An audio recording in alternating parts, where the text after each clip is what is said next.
Also, first one for you, filing the grievances on Friday. If you could take me through why that happened. Absolutely.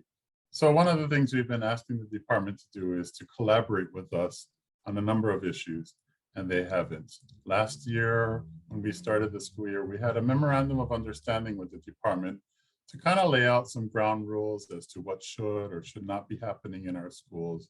The department was not willing to engage in that discussion for this school year. Instead, they said, we're going to open up all students in. It's going to be just as if we were pre-pandemic, with some core essential strategies and some mitigating strategies. But what we're finding is with the Delta variant loose in our communities, that more and more classrooms are being closed down, more and more of our school personnel are being told to quarantine. And there's a lot of issues with regards to what do we do in those situations? Because pre-pandemic, well, we just treat everyone as if they were sick and they were home. But now the department is starting to say, well, we want you to work from home. We want you to provide distance learning for students. All of that was spelled out last year in that memorandum of understanding that the department is not willing to engage in this year. But these things are still continuing to happen at a school level. So we are saying that we need to sit down and bargain these things. And so one of those things is what's called the grievance process, where we file a grievance saying that, hey, Department of Education, you're not doing things by the contract. There are changes in the working conditions for our members, and those things need to be settled.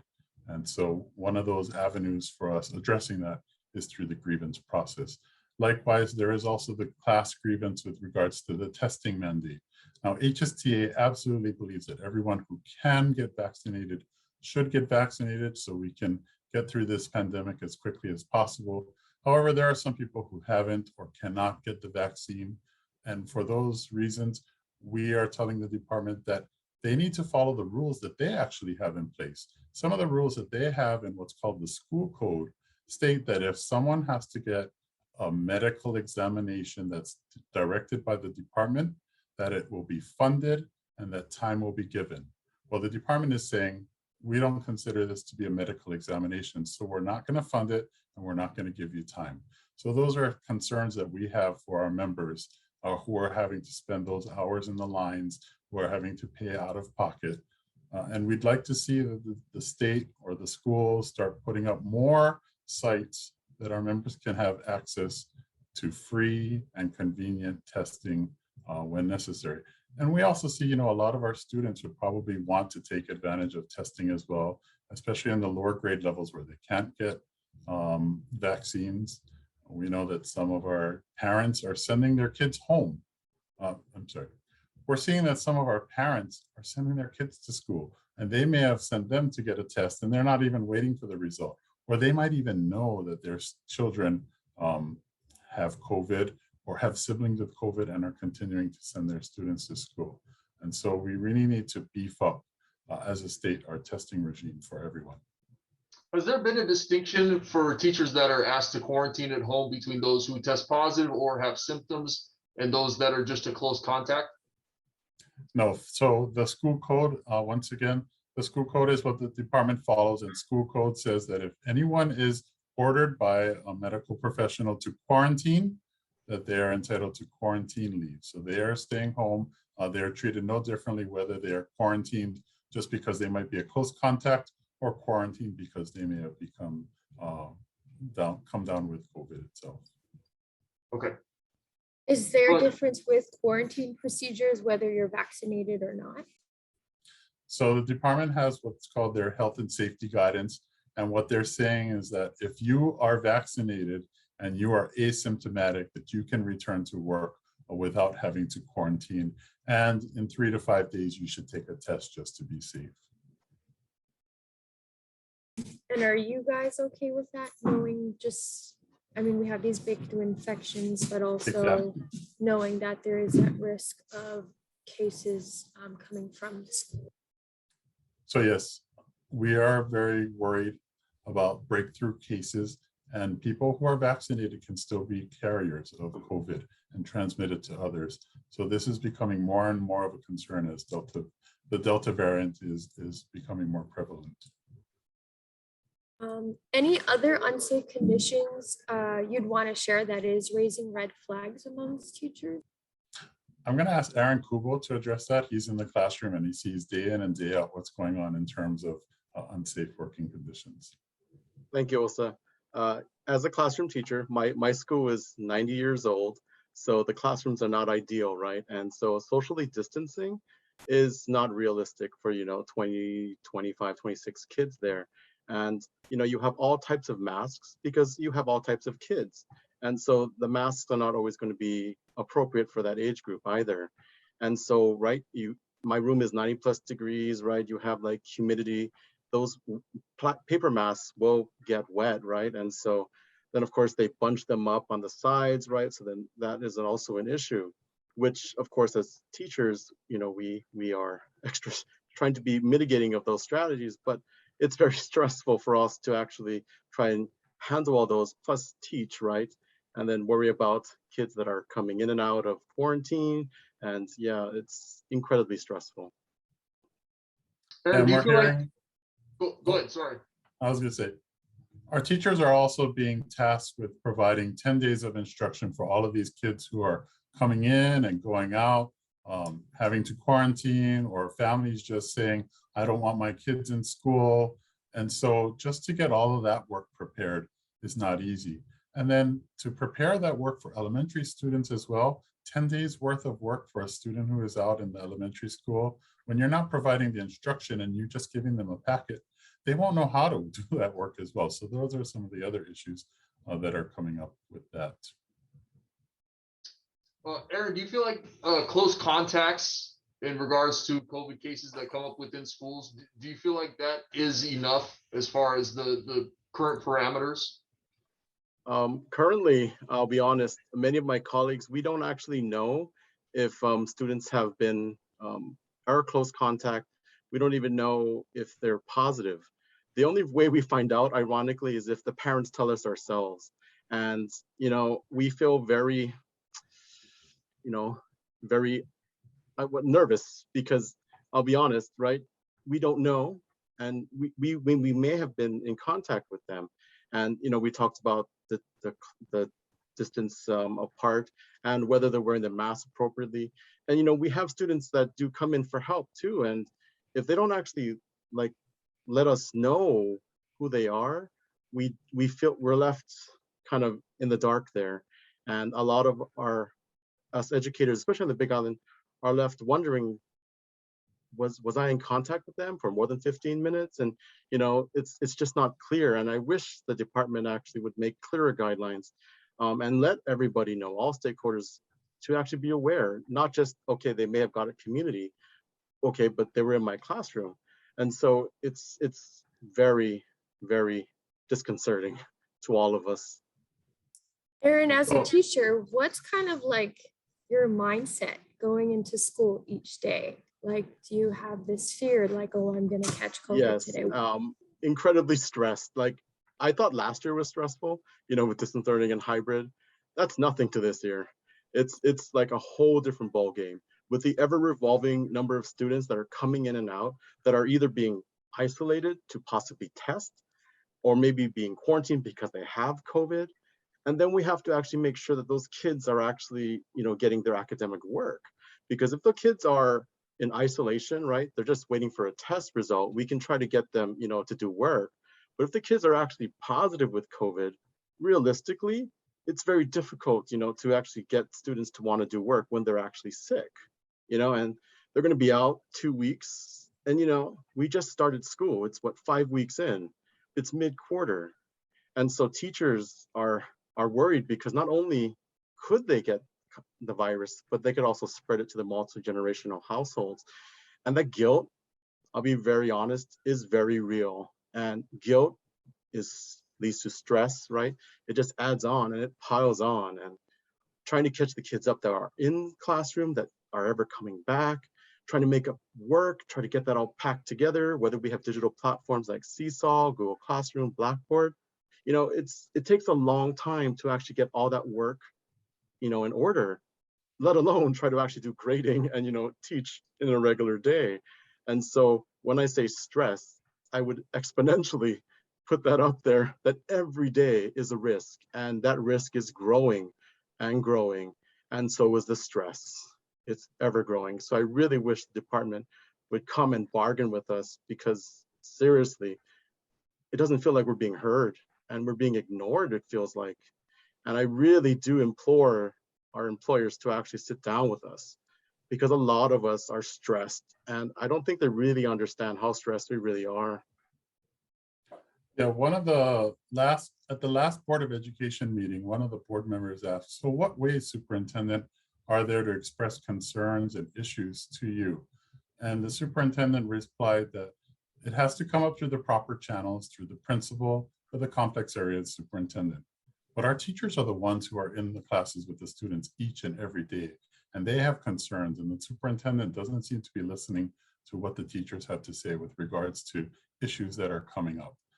And just continuing to say that our schools are safe, mitigation is being done, and there is no transmission in schools. Another thing is that a lot of our school administrators are having to do the contact tracing that normally the Department of Health would do. And a lot of times the administrators are just looking at a seating chart from a teacher and making a decision based on what they see on the seating chart as to who to quarantine.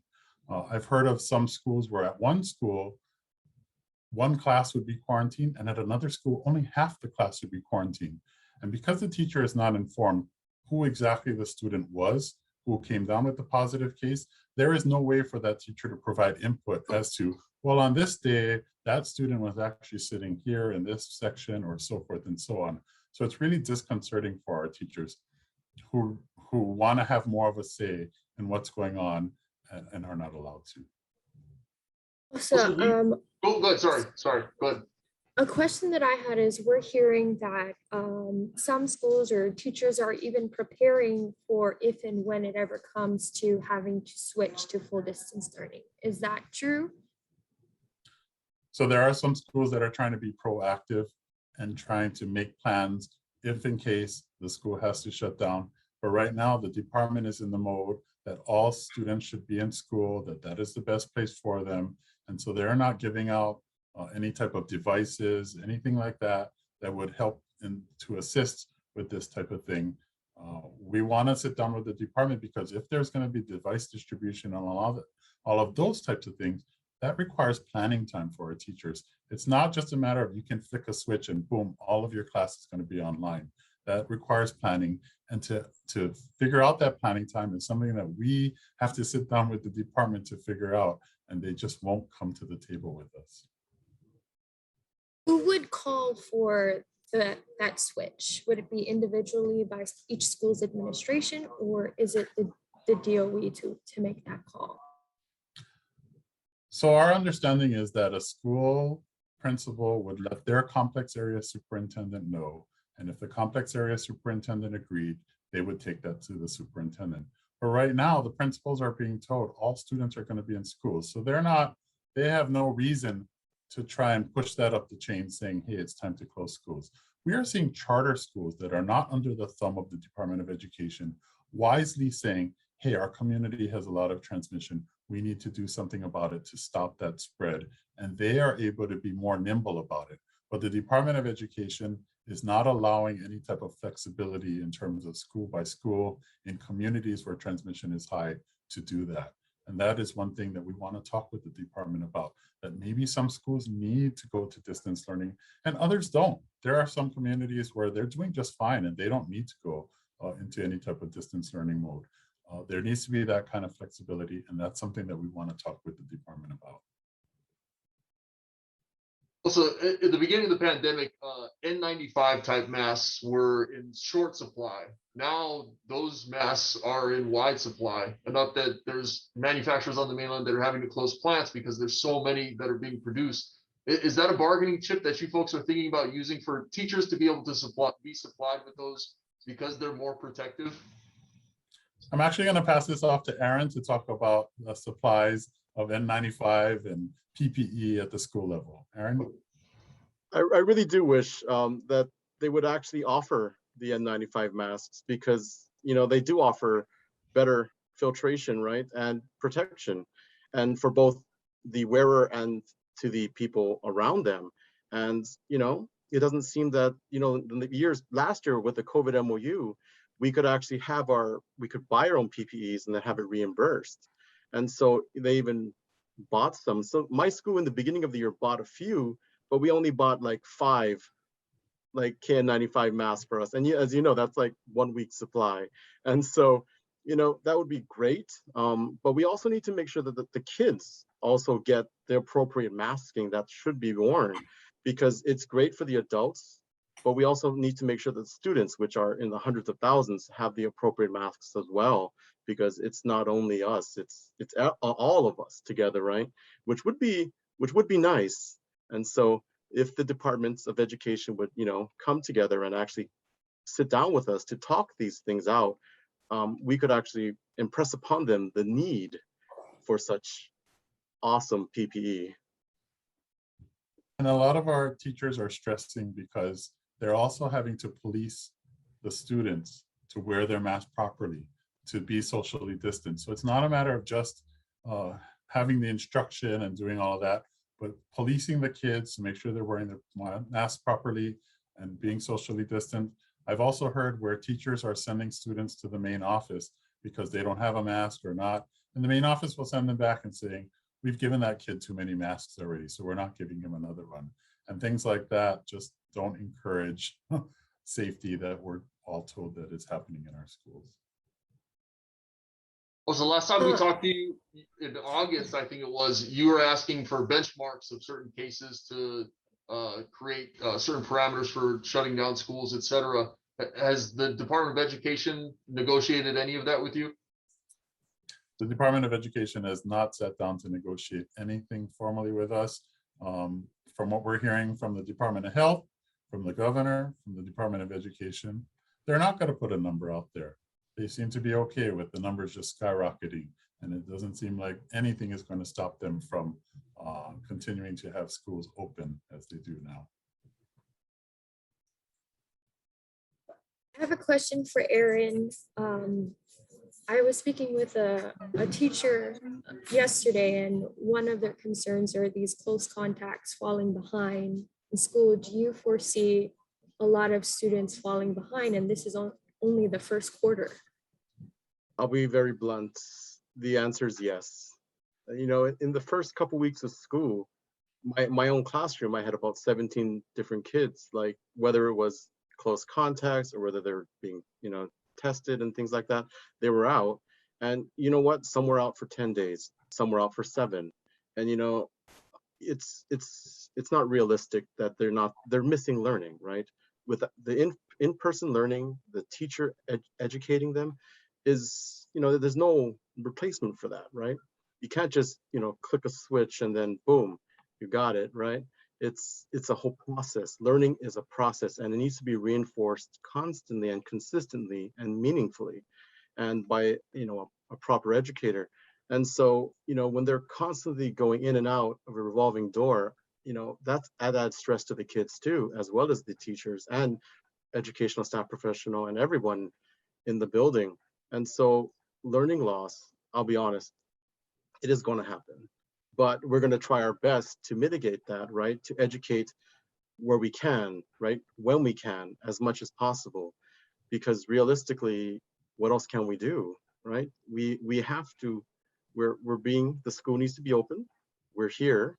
We want the kids, right, to learn, but in a safe, right, location that is safe for everyone.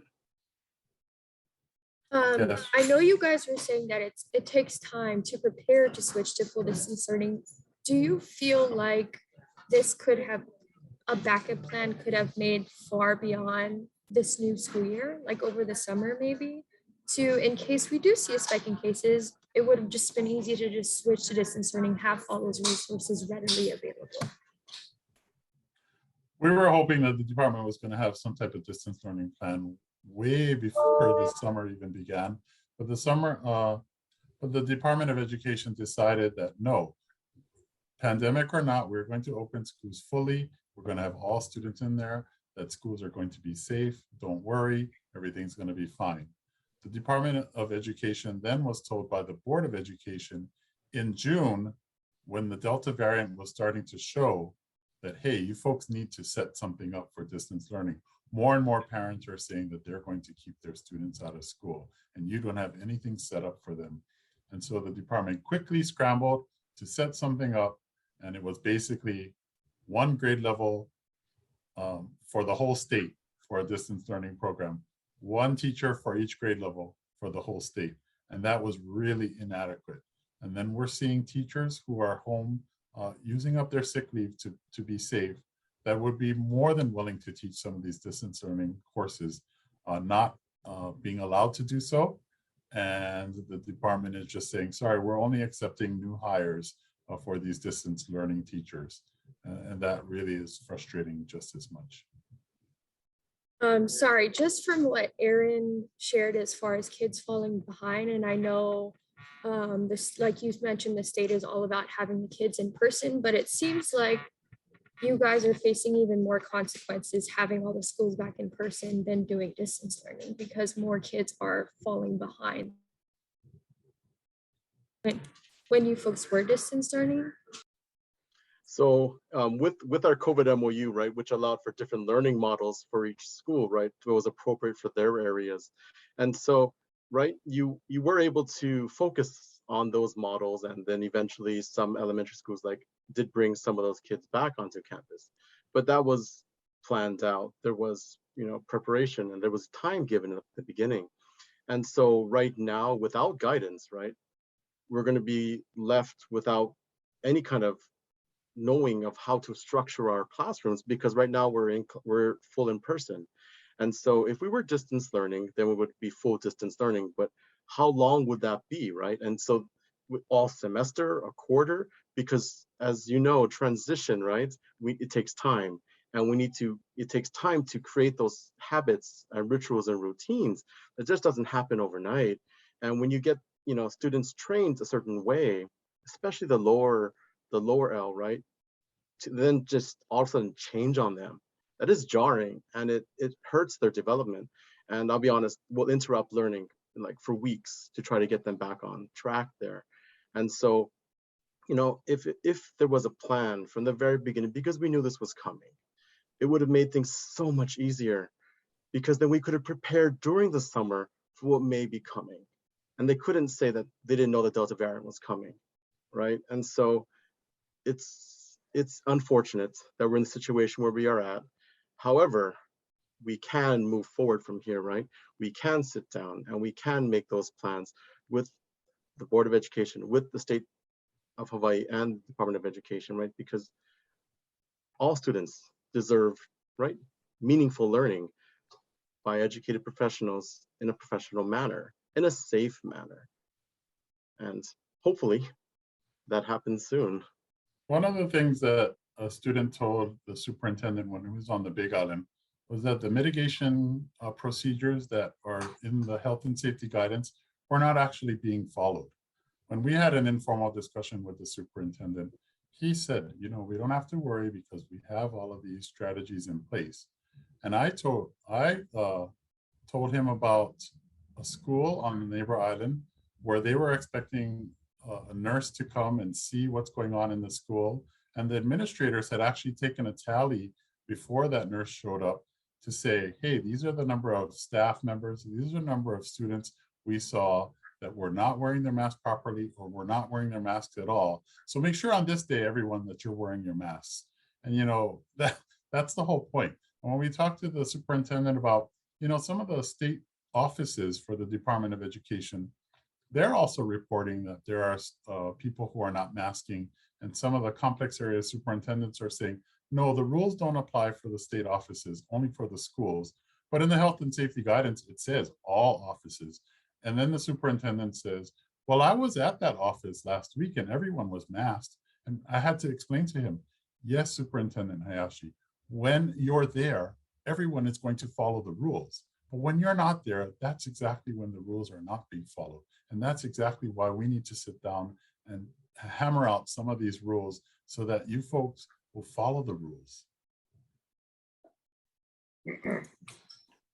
I have one more question. We're also hearing at the high school level during like recess and lunch, kids who are eating and kids who aren't eating are being mixed together. Is that true, or is there anything being done to help enforce that? Aaron? Well, I'm not at the high school, but from what I've heard, right, it's some teachers are being asked to patrol, right, to try and make sure those things aren't happening. It's not very easy to do yard duty with teenagers, and so at my school in particular, we instituted, right, a different 3 foot at least distancing in the cafeterias, but we split it up by grade level so that only so many kids would be in the cafeteria at a time. However, when they're outside, you know, it's a large campus, so you have to be able to watch all places, right, at all times. And I'll be honest, right, we can't be everywhere at all times. And so it's difficult to manage those things. And at a high school, which is even larger, right, and more teenagers, it's very difficult to make sure that all rules are being followed at all times. We don't have enough people to manage that. I wish we did. That would be nice. You know, I saw a video from maybe 2 weeks ago where a high school was having some type of student activity during lunch. And the students were arm in arm dancing to music that was being played for them. And just to see that, and to see that those are not in the health and safety guidance. Those are not part of the mitigation strategies that the department is touting that is going on. And that is probably happening all over. When we had the opening of school year assemblies, the students were sitting shoulder to shoulder. A lot of our classrooms have what are called double desks, where you have to put 2 students next to each other in order for them to sit at the desk. Dr. Libichar told the Senate COVID committee, you don't have to worry because the students are not sitting in circles anymore. They're all sitting in the same direction. Yes, oftentimes they are sitting in the same direction, but they're sitting with someone right next to their shoulder for the hour of that class. How can there not be spread when you're sitting like that?